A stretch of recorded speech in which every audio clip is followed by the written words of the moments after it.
नमस्कार, स्वागत है आपका जी बिजनेस में। मैं हूं दीपक डोभाल। वक्त हो चला है बुलेटिन का, जिसमें हम आपको दिखाते हैं देश दुनिया कोरोना के अपडेट्स, मार्केट और कारोबार से जुड़ी खबरें फटाफट अंदाज में।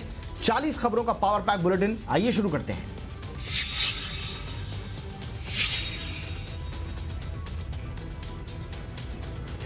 लंबे लॉकडाउन के बावजूद देश में कोरोना कंट्रोल नहीं हो रहा है। पिछले 24 घंटे में कोरोना संक्रमण से देश भर में 126 लोगों की मौत हो चुकी है। अब तक के आंकड़ों की बात करें तो देश में मरीजों का आंकड़ा बढ़कर 49,391 तक पहुंच गया है। वहीं देश में अब तक 1,694 मौतें हो चुकी हैं, जबकि 14,183 लोग कोरोना से ठीक होकर घर जा चुके हैं।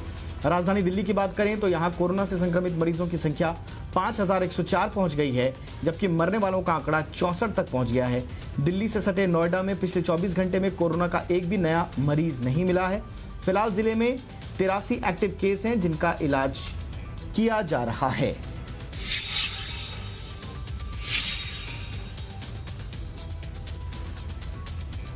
महाराष्ट्र में कोरोना संक्रमितों का आंकड़ा बढ़कर 15,000 के पार पहुंच चुका है, जबकि 617 लोग अब तक अपनी जान गंवा चुके हैं। आर्थिक राजधानी मुंबई में भी कोरोना के संक्रमण लगातार बढ़ रहा है, चिंताएं बढ़ा रहा है। अकेले मुंबई महानगर में संक्रमितों की संख्या 10,000 के करीब पहुंच गई है, जो अकेले देश के किसी भी राज्य में सबसे ज्यादा है। यहां मरीजों की संख्या 9,945 पहुंच गई है। अब तक यहां 387 लोगों की मौत हुई है, जबकि 1,605 लोग ठीक भी हुए हैं। मुंबई के हॉटस्पॉट धारावी में पिछले 24 घंटे में कोरोना के 33 मरीज सामने आए हैं। धारावी में कुल कोरोना पॉजिटिव मरीजों की संख्या 665 हो गई है। अब तक 20 लोगों की कोरोना से मौत हो चुकी है। महाराष्ट्र में बढ़ते कोरोना के मामलों पर केंद्रीय स्वास्थ्य मंत्री डॉक्टर हर्षवर्धन ने मदद का ऐलान किया है।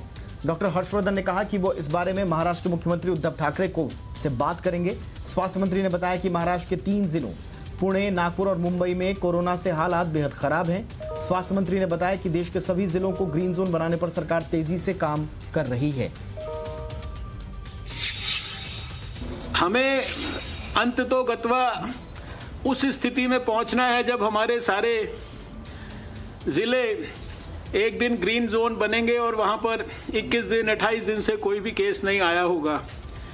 ये हमारे सबके सम्मिलित और संगठित प्रयास से और मनोयोग से संभव हो पाएगा।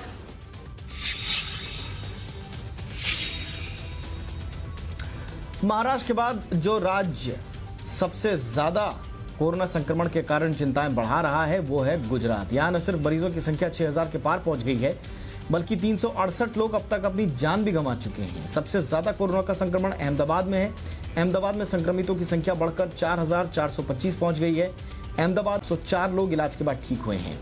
इस बीच अहमदाबाद म्युनिसिपल कॉर्पोरेशन ने आज आधी रात से 15 मई की सुबह 6 बजे तक दवा और दूध की दुकानों को छोड़कर बाकी सभी दुकानों को बंद करने का आदेश जारी किया है। इस दौरान फल, सब्जी और राशन की दुकानें भी बंद रहेंगी।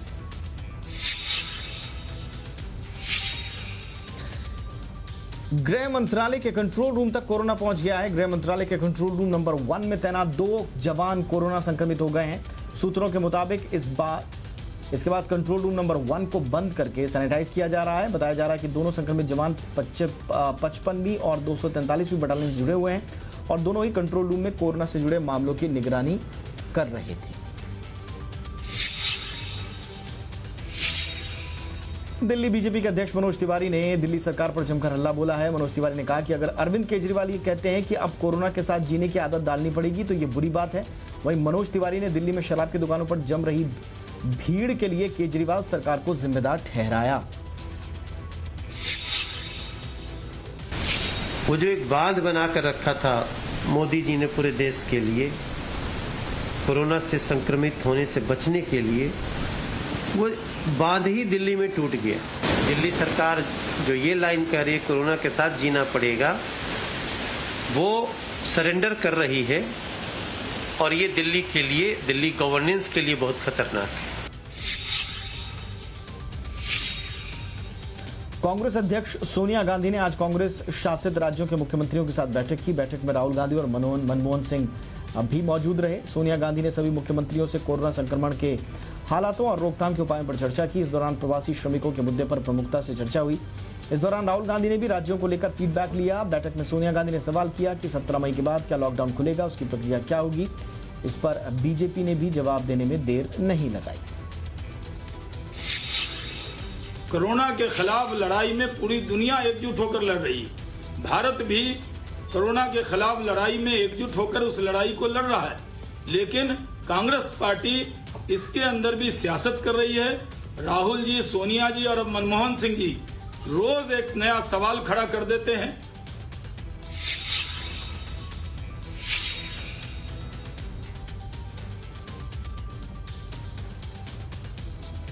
भारत अब महामारी के संकट काल का सबसे बड़ा रेस्क्यू ऑपरेशन चलाने जा रहा है। भारत में विदेश में फंसे अपने हजारों नागरिकों के रेस्क्यू के लिए मेगा प्लान का ऐलान किया है। 7 मई से 7 दिनों तक 12 देशों के करीब 15,000 भारतीयों को एयरलिफ्ट किया जाएगा।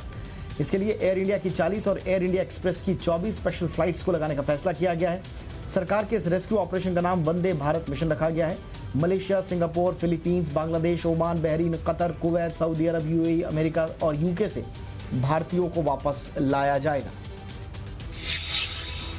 देखिए, सरकार संवेदनशीलता के साथ, समावेशी नियत, सोच और संकल्प के साथ कोरोना के खिलाफ जो लड़ाई है उसको लड़ रही है। उसमें हमारे जो भारत के लोग चाहे विदेश में फंसे हों या किसी भी तरह के और संकट में हों, उनके समाधान की दिशा में सरकार ईमानदारी के साथ प्रभावी ढंग से काम कर रही है।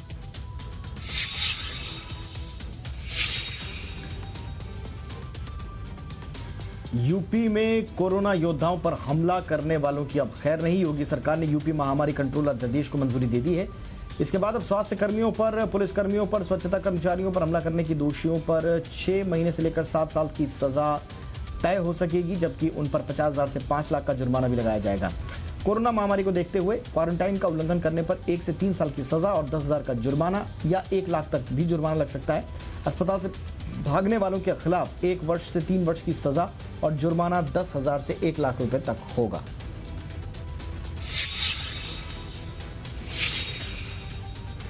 क्राइम ब्रांच ने मौलाना साद के दूसरे बेटे मोहम्मद सईद को क्राइम ब्रांच के दफ्तर में बुलाकर 2 घंटे की पूछताछ की। ये मुख्यालय की गतिविधियों में ज्यादा सक्रिय है और मरकज के ओहदेदारों के साथ मीटिंग भी यही करता था। पुलिस ने साद के बेटे से खासतौर से मरकज में आने जाने वालों की व्यवस्था करने वाले 20 कर्मियों के बारे में पूछताछ की। मरकज के 20 ऐसे कर्मचारी हैं जो यहां आने जाने वाले जमातियों की व्यवस्था से जुड़े हुए हैं।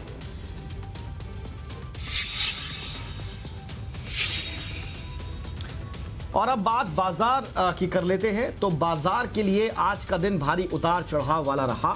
9,116 का इंट्राडे निचला स्तर छूने के बाद निफ्टी ने बाउंस बैक किया और 9,250 के ऊपर बंद होने में कामयाब रहा। हालांकि निफ्टी 9,300 के महत्वपूर्ण लेवल को बरकरार नहीं रख सका।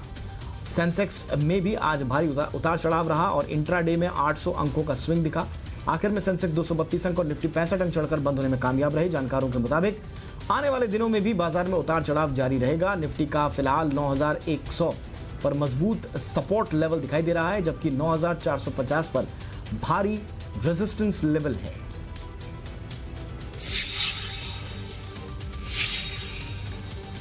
बाजार में लगातार 2 दिन की गिरावट पर आज ब्रेक लग गया। Finance, telecom, bank, auto, realty शेयरों में खरीदारी दिखी, जबकि एफएमसीजी, कंज्यूमर ड्यूरेबल्स और आईटी में मुनाफा वसूली का दबाव रहा। आज मिड कैप इंडेक्स करीब 0.25% और स्मॉल कैप इंडेक्स करीब 0.5% चढ़कर बंद हुए।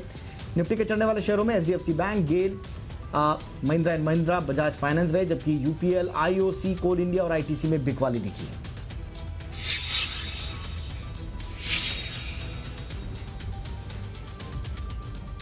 दुनिया भर में कच्चे तेल की कीमतों में भारी गिरावट आई है, लेकिन इसका फायदा आम लोगों को नहीं मिलने वाला, क्योंकि सरकार ने पेट्रोल और डीजल पर एक्साइज ड्यूटी बढ़ा दी है। पेट्रोल पर एक्साइज ड्यूटी 10 रुपए प्रति लीटर बढ़ाई है। डीजल पर एक्साइज ड्यूटी में 13 रुपए का इजाफा किया है। एक्साइज ड्यूटी में बढ़ने से पेट्रोल और डीजल के दाम तो नहीं बढ़ेंगे, लेकिन इंटरनेशनल मार्केट में कच्चे तेल की कीमतों में गिरावट का फायदा नहीं मिलेगा। आपको बता दें, कोरोना संकट के चलते पिछले महीने ब्रेंट क्रूड का भाव $18 पहुंच गया था। ये 1999 के बाद से सबसे कम कीमत थी।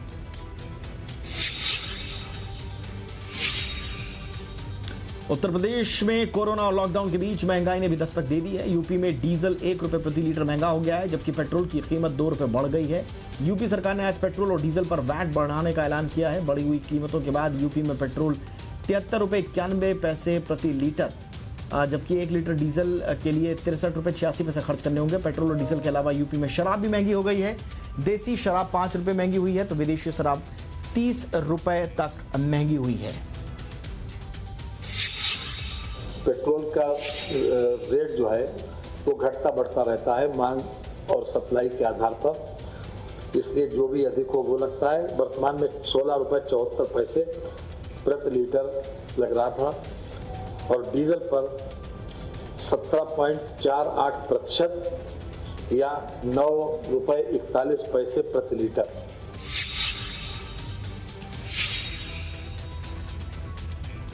देश में जारी लॉकडाउन के बीच सरकार ने जीएसटी पर ई-वे बिल पर व्यापारियों को बड़ी राहत का ऐलान किया है। वित्त वर्ष 2018-19 के लिए जीएसटी रिटर्न फाइल करने की तारीख बढ़ाकर 30 सितंबर कर दी गई है, यानी व्यापारी अब 31 सितंबर तक जीएसटी रिटर्न दाखिल कर सकेंगे। साथ ही ई-वे बिल की वैलिडिटी बढ़ाई गई है।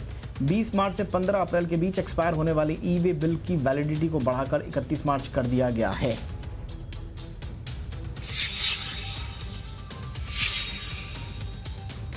मुंबई में शराब की दुकानों के बाहर सोशल डिस्टेंसिंग के धज्जे उड़ाने के बाद बीएमसी ने सभी गैर जरूरी सामानों की दुकानों को फिर से बंद कर दिया। बीएमसी के आदेश के मुताबिक सिर्फ किराने और मेडिकल स्टोर जैसी जरूरी सामान की दुकानें ही खुली रहेंगी। गैर जरूरी दुकानें बंद करने के बीएमसी के फैसले से दुकानदार नाराज हो गए हैं। दुकानदारों ने कहा कि शराब की दुकानों को बंद करना ठीक है, लेकिन दूसरी दुकानें खुली रह सकती हैं। मुंबई के रिटेल दुकानदारों ने इसकी शिकायत मुख्यमंत्री उद्धव ठाकरे से करते हुए दुकानों को खुलवाने की मांग की है।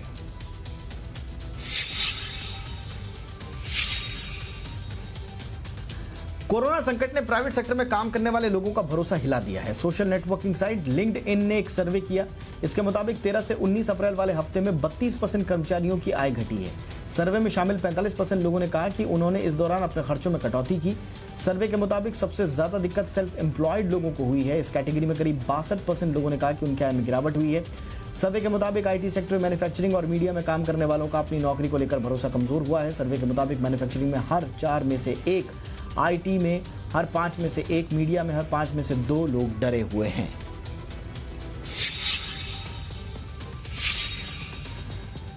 लॉकडाउन के चलते अप्रैल में सर्विस सेक्टर की गतिविधियां रिकॉर्ड निचले स्तर पर आ गई हैं। अप्रैल में सर्विस पीएमआई 5.4 रही, जबकि मार्च में 49.3 थी।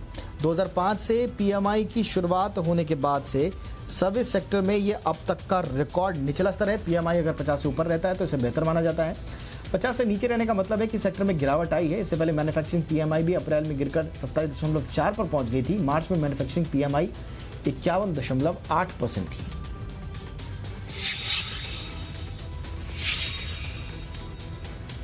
भारत यूरोप को पैरासिटामोल के लिए 1000 टन एपीआई एक्सपोर्ट करने के लिए तैयार हो गया है। एपीआई दवाइयों का कच्चा माल होता है। भारत ने कोरोना संकट शुरू होने के साथ ही मार्च में पैरासिटामोल सहित कई दवाइयों के एक्सपोर्ट पर बैन लगा दिया था। यूरोप हर महीने करीब 800 टन पैरासिटामोल एपीआई का इंपोर्ट करता है। न्यूज एजेंसी रॉयटर्स के मुताबिक यूरोपियन यूनियन लगातार भारत पर एक्सपोर्ट बैन हटाने की मांग कर रहा था। सूत्रों का कहना है कि सरकार ने एपीआई बनाने वाली कंपनियों से कहा है कि वो एक्सपोर्ट करने से पहले ये सुनिश्चित करें कि भारत में इसकी कोई दिक्कत ना हो। आपको बता दें कि भारत पूरी दुनिया में जेनेरिक दवाइयों का मुख्य सप्लायर है।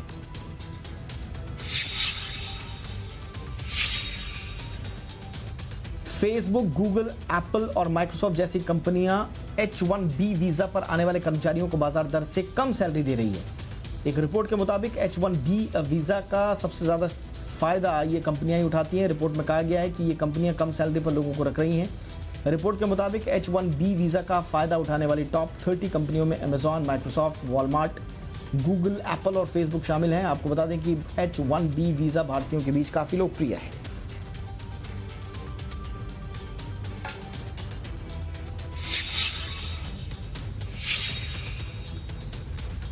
राजस्थान में कोरोना संक्रमितों के मिलने का सिलसिला जारी है। पिछले 24 घंटे में यहां कोरोना के 35 नए पॉजिटिव केस आए हैं सामने।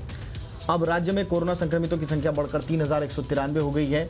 स्वास्थ्य विभाग के मुताबिक 35 में से सबसे ज्यादा 22 केस जयपुर में मिले हैं। प्रदेश में आज एक कोरोना संक्रमित मरीज की मौत भी हुई है। इसके साथ ही प्रदेश में कोरोना से हुई मौतों की संख्या 90 पहुंच गई है। पंजाब में भी कोरोना के मामले लगातार बढ़ रहे हैं। यहाँ एक्टिव मरीजों की संख्या 1293 पहुंच गई है। मोगा जिले से 17 नए केस सामने आए हैं। 2 और मरीजों ने इलाज के दौरान दम तोड़ दिया। पंजाब में कोरोना से मरने वालों की संख्या 25 है। 133 मरीज ठीक भी हुए हैं। हरियाणा में आज मामलों में बढ़ोतरी हुई। 7 नए केस सामने आए हैं। कुल संख्या हरियाणा में 555 हो गई है। 289 एक्टिव मरीज हैं। 6 लोग जान गंवा चुके हैं। हिमाचल में 24 घंटे में कोरोना का 1 पॉजिटिव मिला है। अब 3 सक्रिय मरीज हैं। 2 की मौत हुई है हिमाचल में।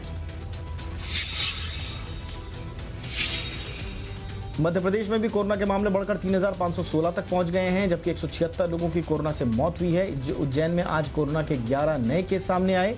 इंदौर में कोरोना के 27 नए मरीज मिले हैं, यहां 2 लोगों की मौत हुई है। इंदौर में कोरोना 1,681 मामले इंदौर में सामने आए हैं, जबकि कोरोना के कारण जिले में 81 लोगों की मौत हुई है। 23 मरीज स्वस्थ होकर लौटे हैं। छत्तीसगढ़ में 1 मरीज सामने आया। प्रदेश में पॉजिटिव 59 हो गए हैं। अब तक 36 मरीज ठीक होकर वापस भी गए हैं छत्तीसगढ़ में। बिहार और झारखंड में भी कोरोना के नए मरीज मिल रहे हैं। बिहार में आज 4 नए मामले सामने आए। 539 यहां मामला पहुंच चुका है। टोटल 188 लोग ठीक हुए हैं। 32 जिले कोरोना से प्रभावित हैं। झारखंड में राहत के 72 घंटे बीतने से पहले ही कोरोना संक्रमण के 10 नए केस सामने आए। अब झारखंड में कोरोना संक्रमितों का आंकड़ा बढ़कर 125 हो गया है। पूरे राज्य में 33 मरीज ठीक हुए हैं। 3 लोगों की मौत हुई है। महाराष्ट्र के नागपुर में कोरोना वॉरियर का फूलों से स्वागत किया गया। शहर के इंदिरा गांधी अस्पताल की कोरोना वार्ड की नर्स राधा विंचुरकर जब घर लौटी तो पड़ोसी ने उन पर फूल बरसाए। राधा 1 महीने बाद घर लौटी थी। ऐसे में पड़ोसियों ने उनके जज्बे को सलाम के लिए उनका जोरदार स्वागत किया। पड़ोसियों का कहना था कि वह इस तरह कोरोना वॉरियर्स का मनोबल बढ़ाना चाहते हैं।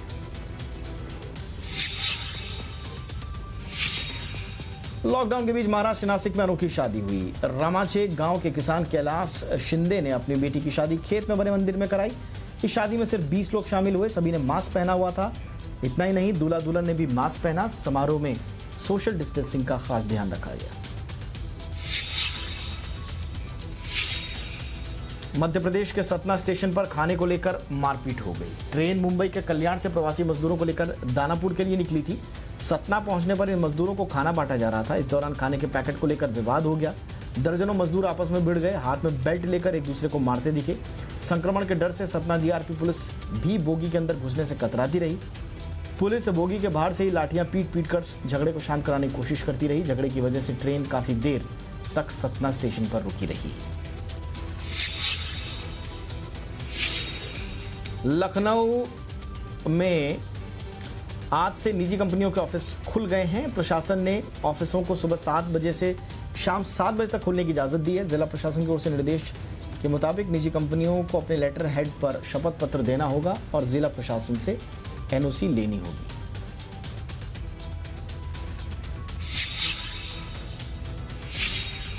हाईकोर्ट की लखनऊ पीठ ने प्रदेश के प्राथमिक स्कूलों में 69,000 सहायक शिक्षकों की भर्ती मामले में अपना अहम फैसला सुना दिया है। न्यायमूर्ति पंकज कुमार जायसवाल और न्यायमूर्ति करुणेश सिंह पवार की खंडपीठ ने सरकार की तरफ से तय किए गए मानकों पर मुहर लगा दी है। कोर्ट ने कट ऑफ अंक बढ़ाने के साथ ही सरकार के फैसले को सही बताया। साथ ही 3 महीने के भीतर भर्ती प्रक्रिया शुरू करने का आदेश भी दिया। लखनऊ हाई कोर्ट के इस फैसले का स्वागत करते हैं। 69,000 की भर्ती प्रक्रिया जब शुरू हुई थी तो हमारी सरकार की ये मंशा थी कि गुणवत्तापूर्ण शिक्षा व्यवस्था अगर बनानी है तो योग्य शिक्षक चाहिए। पूरे 1 साल तक लंबी बहस की प्रक्रिया चली है। कोर्ट ने दोनों पक्षों को सुना, सरकार को सुना और जितने पहलू हो सकते थे इस केस के सबको सुना और अंत में कोर्ट ने सरकार के निर्णय को सही ठहराया है।